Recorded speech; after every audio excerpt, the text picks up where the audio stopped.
Hello again, this is Sam Medina here at One Accord Church in Lubbock, Texas. I want to thank you for once again coming and joining us in this Bible study. We've been studying Psalm 116, phenomenal psalm.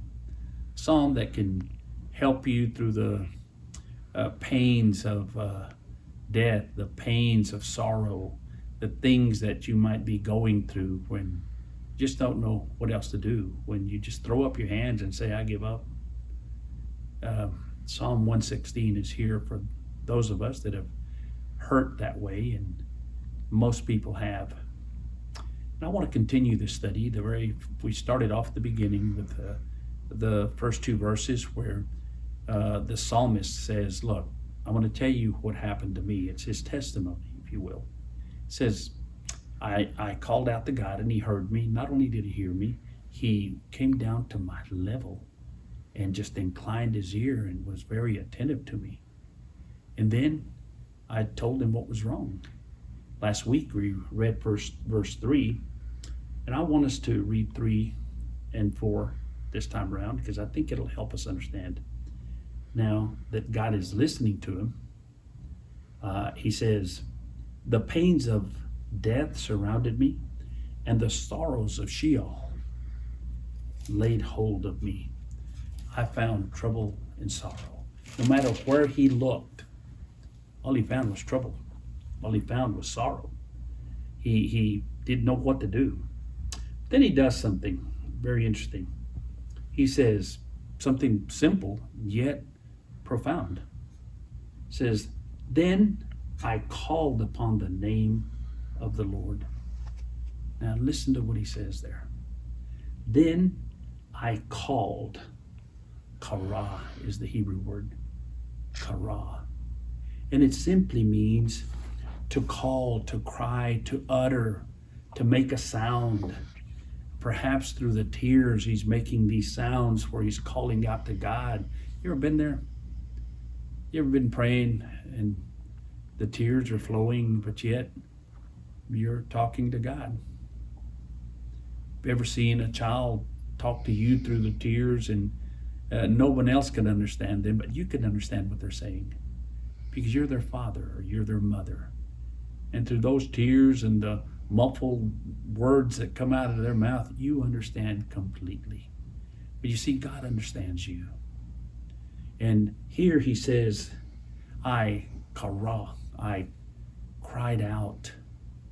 I was uttering these sounds that God understood. It's a call for help. That kara means that too. It's this call that he says, I call for help, but it normally comes together with the name of God. I called God for help. And not only that, the name of God. And so here we find the psalmist saying, I was absolutely surrounded by death, and I felt that pain of death, and I felt the sorrow, the sadness, the deep, deep sadness that comes and it goes all the way down to the soul. I hope you're never there, but I suspect that most of us have felt pain that way, where it isn't just sad, but you don't want to tell anybody, but it reaches way down deep into the depth of your soul. And it hurts. And it hurts.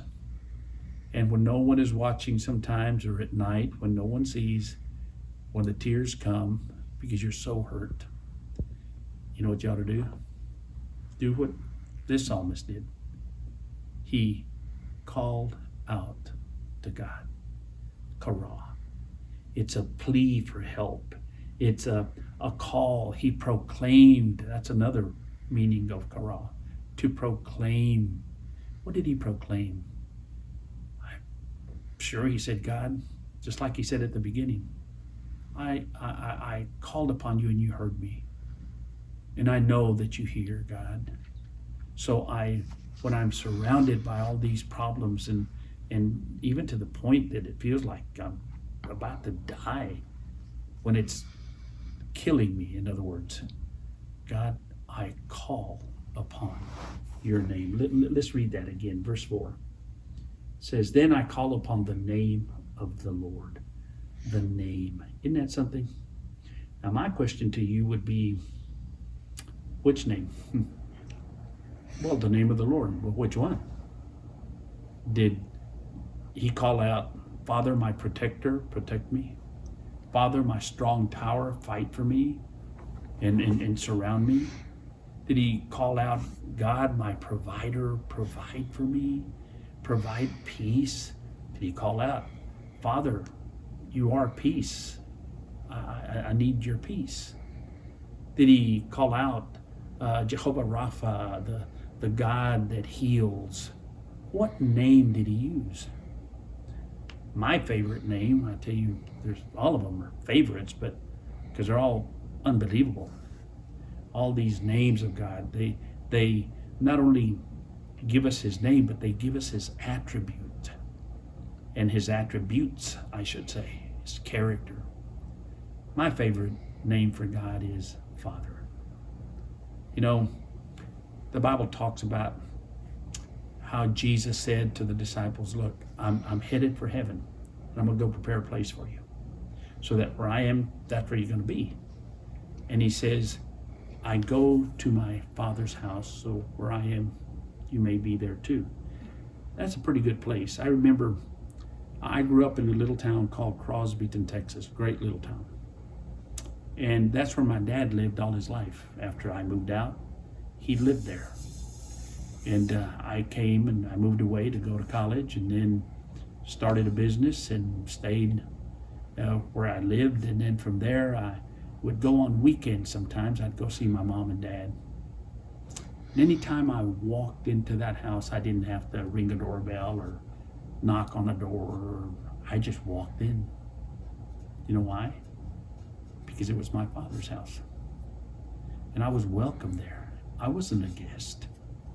And when I walked in, I could go sit in any chair, even my dad's chair. If I sat in his chair, not once did he complain. Why? Well, because he was my father, you see, and everything my father had was mine. I could walk into the kitchen and I didn't have to ask permission to look in the refrigerator to see if there was something I wanted. Why? Because it was my Father's house. And you see, this is what the psalmist is saying. He says, I called upon the name of the Lord. Look at how he says it. Then I called upon the name of the Lord. Wow. Then he says, O Lord, I implore you. I implore you. What does the word implore mean? Well, it's real simple. It's the word please. It's a request for help. He says, I implore. He says, please, God, I need your help. Please, Father, I need your help. Can you imagine? I don't know how many times I'd walk into my dad's house, even when I lived at home, and I'd go to my dad and I said, Dad, I need your help. Never, not once did I ever hear my father say, get out of here, I'm too busy for you. Help you? Forget it. Not once. When I went to my dad and I said, Dad, I need your help. What is it, son? And he gave me his undivided attention. He knew that something might be going on with me. And it could be something as simple as, Dad, I don't know, what decision to make here. And I need your help. I need your advice. My dad always gave me great advice. And you see, God, if we sinners can do that with our own children, we're sinners. Can you imagine what the Holy Father can do with you? If you will implore in his name, if you will just cry out to him, if you'll just ask him to help you, I don't care what you're going through, especially if you're going through something horrible like the psalmist was going through. If you, as he put it here, then I called upon the name of the Lord. O Lord, I implore you, deliver me. Now the word deliver is an interesting word. It says, deliver me, netzal. Netzal. The Hebrew word netzal, which means to extricate, to pull out of, to rescue, to deliver out of.